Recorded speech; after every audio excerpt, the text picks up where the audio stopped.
What's up guys, as time check, it's 1 p.m. And ngayon nga ay papunta kami doon sa may dagat. Kakagising nga lang namin ni Iya and sila mama ay nag-aya magdagat daw. Paano ba naman kasi si Iya ay talagang ilang araw na siyang paulit-ulit magsabi na gusto niya maligo ng dagat. Kaya ngayon naman ay pinagbigyan siya ng lola at lolo niya. At ito nga kita niyo naman yung weather, talagang walang kainit-init. Parang ang sarap maligo din ngayon. Eto nga si ate ay talagang binitbit niya na yung lagayan ng suka. Sinisiguradong hindi maiwan yung sausawan. Isda lang naman yung iihawin. Eto nga ay magta-tricycle lang kami gamit yung tricycle ni Papa. Simula nga nung dumating tong tricycle na to ay talagang nakakapag-outing na kami magpamilya nang hindi nagko-commute. Mahirap kasi mag-commute kapag nag-outing. Eto nga may dala din kaming folding bed kasi nga hindi kami magka-cottage. And charan! Ilang minutong biyahe nga lang ay nandito nga agad kami sa may dagat area. At dahil hindi nga kami magka-cottage dito namin napag-isipan na pumwesto. Dito nga sa area na to ay mga cottage din ito dati. Pero pinasara nga ito dito dahil meron nga daw silang gagawin dito. Ewan ko kung ano, malaki pa naman yung area dito. At dito nga banda sa kinatatayuan namin ay talaga medyo mataas nga to dito. Talaga namang nakakatakot kapag nalaglag ka dyan, hindi lang bukol yung aabutin mo. Sa laki ba naman ng mga bato? Hindi nga lang halata pero nga medyo malalim talaga yan dyan. Dito nga kami dumaan sa may gilid kasi nga binabaybay namin naghahanap kami ng hagdanan. At dito nga kami nakakita ng hagdanan sa may unahan. Hindi nga kasi siya kayang talunin kasi nga medyo mataas nga siya. At may mga kasama kaming bata at si Lola din. At ayun nga si Lola ay si Papa lang yung nag-aalalay sa kanya. Pati pagbaba dito talagang mahirap. Napakahirap kasi nung hagdanan. Pagdating nga namin dito ay medyo malayo pa nga yung tubig at medyo mainit din dito. Kita nyo naman yan talagang walang katubig-tubig dito sa may malapitan. Quarter to 2 p.m. pa nga itong mga oras na to kaya yung tubig ay talagang nasa far away pa. Kailangan pa lakbayin doon sa may pinakadulo para makaligo ka ng medyo mataas na tubig. At dito nga ay mayroong puno at dito nga siguro madalas tinatambayan ng mga tao. Kaya dito na lang din kami pumwesto. Partida, pagdating namin dito ay talagang nakakita pa si Papa ng panty na nakasabit dito sa may puno.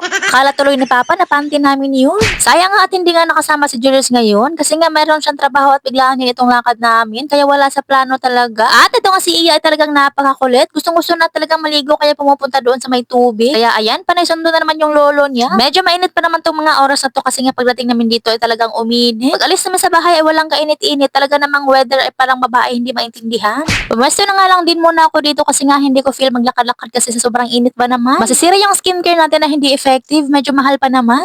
Talagang nakaka-relax nga kapag sa dagat ka nakaharap nakatambay. Ang kaibahan nga lang ng dagat na nasa harapan ko ay wala pang tubig.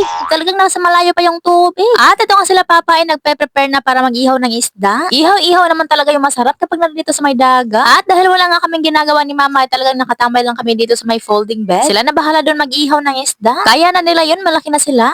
At na mga oras na to talagang medyo tumodo yung init. Kaya ayan sila Iya dito na lang naglalaro sa may malapitan. Sobrang tagal na nila matapos mag-ihaw ng isda. Kaya naman na bored ako at talagang kung ano-ano na lang yung kinakain ko dito. Kaya wag na kayong magtaka kung bakit palobo ng palobo ang mabahay ito kasi nga panay kain lang yan. Walang trabaho. Kung sino pa yung walang trabaho ay siya pa yung malakas kumain. Talaga naman.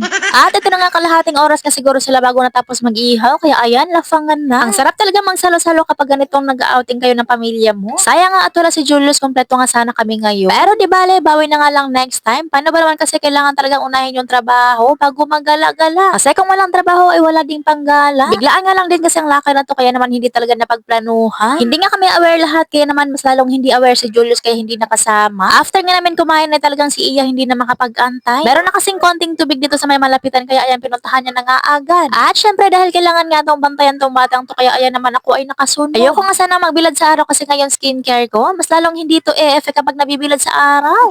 At dahil minsan nga lang to at ilang araw na din talagang gustong maligo si Iya ng dagat kaya for the go. Nanghiram na nga lang ako ng sombrero kay Papa para matabunan naman yung mukha ko. O, 'di ba? Hindi naman halatang takot sa init. Iba nga kasi talaga yung init kapag nandito ka sa dagat. Talagang masisira yung beauty mo dito. Eto nga ako, panasunod lang ako sa batang to na panay din ang lakad. Malinaw naman yung tubig dito pero kapag tinapakan mo ay nagiging kape. Ayan nga si Iya ay hindi pa nga siya takot dyan banda kasi nga hindi pa masyadong mataas yung tubig and caring-carry pa niya. Grabe, ang ganda talaga tingnan kapag ganito kalinaw yung tubig. Wag mo lang talagang galawin para hindi maging kape yung kulay. Sa totoo lang, hindi naman talaga maganda yung tubig ng dagat dito sa amin. Hindi naman siya ganun kadumi pero may mas better pa talaga dito. Kaya yung iba ay talagang bumabiyahe pa ng ilang oras para makapunta doon sa may mas malinaw na tubig at magandang dagat. Eto nga si Iya, binihisan ko na nga din kasi nga giniginaw. Paano ba naman kasi medyo lumakas yung hangin? Kita nyo naman yung mga dahon na yan. At na mga oras na nga to at medyo tumaas na nga din yung tubig. Meron na dito sa may malapitan sa amin. Mabilis nga lang tumaas yung tubig kasi nga medyo malakas yung hangin din. At ayun nga si Mama ay naligo na nga rin kasi nga medyo mataas na nga yung tubig. At ito nga si ate hindi pa nga daw siya maliligo kasi nga mababa pa daw yung tubig. Gusto niya daw yung hanggang leeg. Kala mo naman talaga ay marunong lumangoy. Grabe, napaka-peaceful talaga titigan ng tubig ng dagat. Lalo na kapag umaalon. Eto nga pala yung view ng pwesto namin dito. Eto nga kami ni Iya dito sa may gilid at tumambay muna kami dito. Hindi na nga muna siya naligo ulit kasi nga medyo malakas yung hangin and medyo mataas na rin yung tubig dito banda. Kaya ayan, hanggang tingin na lang siya dyan sa nana niyang naliligo. Palakad-lakad na nga lang siya dito kasi nga wala siyang magawa. At ako naman ay nag-aantay din ako kay ate kung kailan siya maliligo kasi nga sasabay ako sa kanya. Takot kasi ako mag-isa kapag tatapak sa may tubig.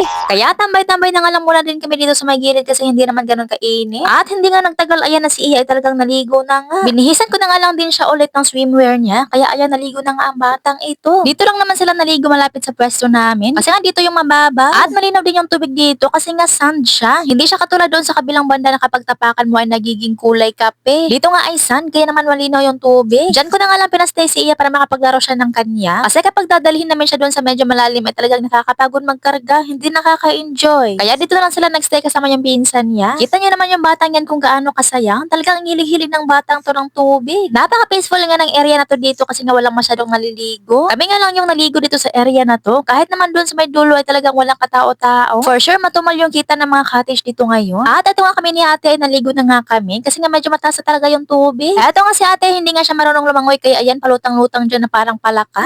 Naligo na nga kami ng mga oras na to kasi nga wala nang init. O diba, mga takot sa init. Kala mo naman talaga ay ang puputi.